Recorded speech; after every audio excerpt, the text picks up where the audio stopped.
జూబ్లీహిల్స్ ఉప ఎన్నికల తేదీ దగ్గరకు వస్తున్న వేళ డి అంటే డి అనే విధంగా అసలు ఈ జూబ్లీహిల్స్ ఎన్నికలు రాష్ట్ర వ్యాప్త ఎన్నికలుగా మారినాయి. అసలు జూబ్లీహిల్స్ ఎన్నికల అభ్యర్థుల వాళ్ళు కాంగ్రెస్ నుంచి నవీన్ యాదవ్, బీఆర్ఎస్ నుంచి మాగంటి సునీత, బీజేపీ లంకల్ దీపక్ రెడ్డి. కానీ ఎన్నికలు రేవంత్ రెడ్డి వర్సెస్ కేటీఆర్ కనిపిస్తున్నాయి.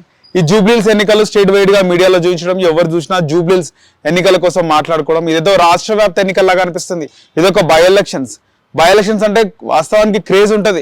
కానీ జూబ్లీహిల్స్ బై ఎలక్షన్స్ ఇటు కాంగ్రెస్ కి అటు బీఆర్ఎస్ కి ఒక ప్రీ ఫైనల్ సెమీఫైనల్ లాగా కనబడుతుంది. ఒకవేళ కాంగ్రెస్ కనుక ఈ జూబ్లీహిల్స్ ఎన్నికల్లో గెలిస్తే కాంగ్రెస్ పార్టీ పథకాలు బాగున్నాయి, ఈ ప్రభుత్వం నడిపిస్తున్న తీరు ప్రజలందరూ కూడా హర్షిస్తున్నారు, వాళ్ళందరూ గవర్నమెంట్ యాక్సెప్ట్ చేస్తున్నారు, ప్రజలందరూ సుఖ సంతోషాలతో ఉన్నారు. మెజారిటీ జూబ్లీహిల్స్ ప్రజలు అంటే కాంగ్రెస్ కి పట్టం కడితే కాంగ్రెస్ ప్రభుత్వం ఓకే పర్లేదు, ఇప్పటి వరకు ఉన్న నెగిటివిటీ అంతా పోతుంది, ఒక దూకుడుతో మళ్ళీ ముందుకెళ్లే అవకాశం ఉంటుంది కాంగ్రెస్ పార్టీకి కానీ ఈ యొక్క కాంగ్రెస్ ప్రభుత్వానికి, ముఖ్యమంత్రిగా రేవంత్ రెడ్డికి. ఒకవేళ బీఆర్ఎస్ కనుక గెలిస్తే ప్రజలు కాంగ్రెస్ ప్రభుత్వాన్ని తిరస్కరించినారు, ఈ కాంగ్రెస్ ప్రభుత్వ పాలన బాగలేదు, ప్రజలు ఈ కాంగ్రెస్ పాలన వద్దనుకుంటున్నారు, మళ్ళీ బీఆర్ఎస్ రావాలనుకుంటున్నారు, సారు కేసీఆర్ మళ్ళీ ముఖ్యమంత్రి కావాలనుకుంటున్నారు, బీఆర్ఎస్ఏ మళ్ళీ రావాలని ప్రజలు కోరుకుంటున్నట్టుగా బీఆర్ఎస్ గెలిస్తే అందరూ అనుకునే మాట. ఇక్కడ మనం కళ్ళు మూసుకుంటే నవీన్ యాదవ్ లేకపోతే మాగంటి సునీతనో కనబడతలేరు జూబ్లీహిల్స్ ఎన్నికలు అంటే. కేటీఆర్ రేవంత్ రెడ్డి, లేదా రేవంత్ రెడ్డి కేటీఆర్. మొన్న ఇదే రేవంత్ రెడ్డి వెంకటరావు నగర్ డివిజన్ లో కృష్ణకాంత్ పార్క్ లైన్ లో పోయి ఒక ప్రామిస్ చేసిండు, ఇక్కడ అన్న నందమూరి తారక రామారావు గారి విగ్రహం పెడతాము, నందమూరి తారక రామారావు గారు లేని ఆయన అభిమాని కాని జనాలు ఉన్నారా అని చెప్పి. నేను సేమ్ స్పాట్కి కేటీఆర్ వచ్చిండు. కేటీఆర్ వచ్చి నందమూరి తారక రామారావుకి ఈయనకేం సంబంధం, ఆయన రాజకీయాల్లోకి వచ్చినప్పుడు ఈయన ఏడున్నాడు, ఆయన కాంగ్రెస్ ప్రభుత్వానికి వ్యతిరేకంగా పార్టీ పెట్టిండు, ఇదే కాంగ్రెస్ పార్టీ కదా ఎన్టీ రామారావు గారిని దించడానికి ప్రయత్నించింది, ఆయన పేర్లను ఈ యొక్క శంషాబాద్ ఎయిర్పోర్ట్కి తొలగించింది.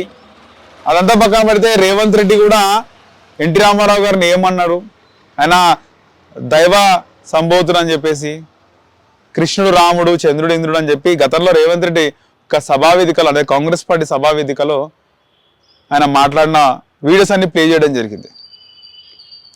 ఆయన దైవాష సంబోధుడు అని చెప్పేసి రేవంత్ రెడ్డి అన్నాడు. రేవంత్ రెడ్డి ఎన్టీఆర్ని ఉద్దేశించి ఆ విధంగా మాట్లాడి ఇప్పుడు రేవంత్ రెడ్డి ఎన్టీఆర్ పైన ప్రేమ కురిపిస్తుందని చెప్పి కేటీఆర్ కౌంటర్ వేయడం జరిగింది. అయితే జూబ్లీహిల్స్ బై ఎన్నికల్లో నార్మల్గా కాంగ్రెస్ పార్టీ నవీన్ యాదవ్కి టికెట్ ఇవ్వడంలో రేవంత్ రెడ్డి పాత్ర లేదు, అది హైకమాండ్ నిర్ణయించిందని. వాస్తవానికి ఏ పార్టీ అయినా కాంగ్రెస్ అయినా బీఆర్ఎస్ అయినా సర్వేలు చేస్తుంది, విడతల వారీగా సర్వే చేసి ఏ క్యాండిడేట్కి టికెట్ ఇస్తే క్యాండిడేట్ గెలిచే అవకాశం ఉందంట ఆ క్యాండిడేట్కి ఇస్తారు. ఇక్కడ నవీన్ యాదవ్కి సంబంధించి నవీన్ యాదవ్కి టికెట్ ఇస్తే గెలుస్తారని పూర్తిగా సర్వేలు వచ్చినాయి, అందుకే నవీన్ యాదవ్కి టికెట్ ఇవ్వడం జరిగింది కాంగ్రెస్ పార్టీ. అక్కడ నవీన్ యాదవ్ పార్టీలకు అతీతంగా అటు కాంగ్రెస్ లో ముందు వరకు పీజీఆర్ కొడుకు విష్ణువర్ధన్ రెడ్డి ఉండే, బీఆర్ఎస్ లో మాగంటి గోపీనాథ్ ఉండే, దాదాపు ఒక 15-20 సంవత్సరాల హిస్టరీ చూసుకుంటే ఇటు పీజీఆర్ కొడుకు ఇటు మాగంటి గోపీనాథ్, ఆయన 3వ సారి మొన్న ఎమ్మెల్యే. నవీన్ యాదవ్ ప్రధాన పార్టీలో లేడు, పీజీఆర్ కొడుకు కాంగ్రెస్ నుంచి టికెట్ ఇవ్వకపోతే బీఆర్ఎస్ లోకి వస్తే ఆయన కాంగ్రెస్ లోకి రావడం జరిగింది, అది నవీన్ యాదవ్కి ప్లస్ అయింది. అప్పుడు ఎంపీ ఇస్తున్నారు, తర్వాత ఇవ్వలేదు, ఈ విధంగా ఆయనకు అవకాశం కలిసి వచ్చింది. సో ఒకవేళ నవీన్ యాదవ్ కనుక వేరే పార్టీలో టికెట్ రాకపోయినా ఎంఐఎం పార్టీ నుంచో లేదా ఇండిపెండెంట్ నుంచో పోటీ చేసిండో ప్రజల్లో ఉండు కాబట్టి ఆయనకు అట్లా ఒక అవకాశం కలిసి వచ్చింది. కానీ మెయిన్గా పీజీఆర్ తనయుడు విష్ణువర్ధన్ రెడ్డి కనుక కాంగ్రెస్ పార్టీని విడవకుండా ఉంటే, కాంగ్రెస్ పార్టీలో టికెట్ ఇవ్వకపోయినా అప్పుడు అజారుద్దీన్కి పనిచేసి కాంగ్రెస్లోనే ఉంటే ఈరోజు నవీన్ యాదవ్కి ఇలాంటి ఒక చక్కటి అవకాశం రాకపోతుండే, విష్ణువర్ధన్ రెడ్డికి అవకాశం వస్తుండే, కానీ నవీన్ యాదవ్కి అవకాశం వరించింది. చూడాలి నవీన్ యాదవా లేకపోతే బీఆర్ఎస్ మాగంటి సునీత ఎవరు గెలిచే అవకాశం ఉంది. ఎవరు గెలిచినా కూడా 2-3 వేల ఓట్ల మెజారిటీతో మాత్రమే గెలిచే అవకాశం ఈ జూబ్లీహిల్స్ బై ఎలక్షన్లో కనబడుతుంది. చెప్పుకున్నాం కదా, కాంగ్రెస్ గెలిస్తే కాంగ్రెస్ గవర్నమెంట్ని ప్రజలు యాక్సెప్ట్ చేస్తున్నారని, బీఆర్ఎస్ గెలిస్తే ప్రజలందరూ కాంగ్రెస్ గవర్నమెంట్ వద్దనుకుంటున్నారు, బీఆర్ఎస్ మళ్ళీ గెలవాలనుకుంటున్నారు అని చెప్పి ఒక మెసేజ్ అయితే బయటకు వస్తుంది. అంత ఈజీగా కాంగ్రెస్ గెలిచే అవకాశం అయితే కనబడతలేదు, గెలిచినా కూడా 2-3 వేల ఓట్ల మెజారిటీ మాత్రమే. అసలు బీఆర్ఎస్ కి కూడా గెలిచే అవకాశాలు చాలా వరకు కూడా ఉన్నట్లు కూడా అనిపిస్తుంది. గ్రౌండ్ లెవెల్లో అటు బోరబండ కానీ డెర్రగడ్డ కానీ రహమత్ నగర్ షేక్పేటలో బీఆర్ఎస్ అధికంగా కనబడుతుంది. ఇక వెంగళరావు నగర్లో మిక్స్డ్ టాక్ ఉంది. యూసఫ్ కూడా అండ్ శ్రీనగర్ కాలనీ ప్రజలు ఓట్లు వాళ్ళ చేతిలోనే కీలక మలుపు తిరిగే అవకాశం ఉంది.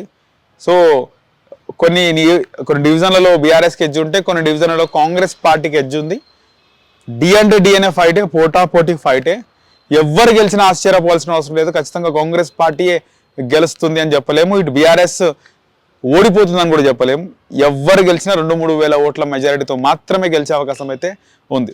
వాస్తవానికి జూబ్లీహిల్స్లో నవీన్ యాదవ్ అటు కాంగ్రెస్ బీఆర్ఎస్ కాకుండా వేరే పార్టీలో పోటీ చేయడం, ఇండిపెండెంట్గా పోటీ చేసింది కాబట్టి ఇక్కడ వరకు ఉన్నాడు. ఒకవేళ కనుక నవీన్ యాదవ్ అలాంటి వ్యక్తి ఇండిపెండెంట్గా పోటీ చేయడం, ఏ పార్టీ టికెట్ వేయకపోయినా పబ్లిక్లో ఉండి పోటీ చేయడం, ఇవన్నీ లేకపోయి ఉండి ఆయన కాంగ్రెస్ పార్టీలోకి రాకపోయినా, లేకపోతే ఆయన పోటీ చేయకుండా ఫస్ట్ టైం టికెట్ ట్రై చేసినా కూడా కాంగ్రెస్ పార్టీ కొత్త ఫేస్ని జూబ్లీహిల్స్ పెట్టే అవకాశం ఉంటుండే. ఇదే ముస్లిం మైనారిటీ నుంచి ఫిరోజ్ ఖాన్ కాకపోతే ఫహీం ఖురేషి కార్పొరేషన్ చైర్మన్గా ఉండు. ఫహీం ఖురేషి రేవంత్ రెడ్డికి బాగా దగ్గర మనిషి. అలాంటి ఫహీం ఖురేషి టికెట్ వచ్చే అవకాశం ఉంటుండే, లేదా రోహిన్ రెడ్డికి ఇస్తుండే. రోహిన్ రెడ్డి మన కంటోన్మెంట్లో కూడా ఆయన పోటీ చేద్దాం అనుకుంటున్నాడు, కానీ అది కంటోన్మెంట్ ఎస్సీ రిజర్వ్డ్ నియోజకవర్గం సికింద్రాబాద్ కంటోన్మెంట్. సో రోహిన్ రెడ్డి కూడా నించిన అవకాశం ఉంటుండే, కానీ నవీన్ యాదవ్ ప్రజల్లో ఉండు ఇండిపెండెంట్గా పోటీ చేసింది కాబట్టి నవీన్ యాదవ్కి అవకాశం దక్కిందని చెప్పుకోవాలి. చూడాలి ఎవరు గెలిచే అవకాశం ఉందో జూబ్లీహిల్స్లో. మీరేమనుకుంటున్నారు కింద కామెంట్ సెక్షన్లో కామెంట్ చేయండి. అలాగే మన ఛానల్ని సబ్స్క్రైబ్ చేసుకోండి.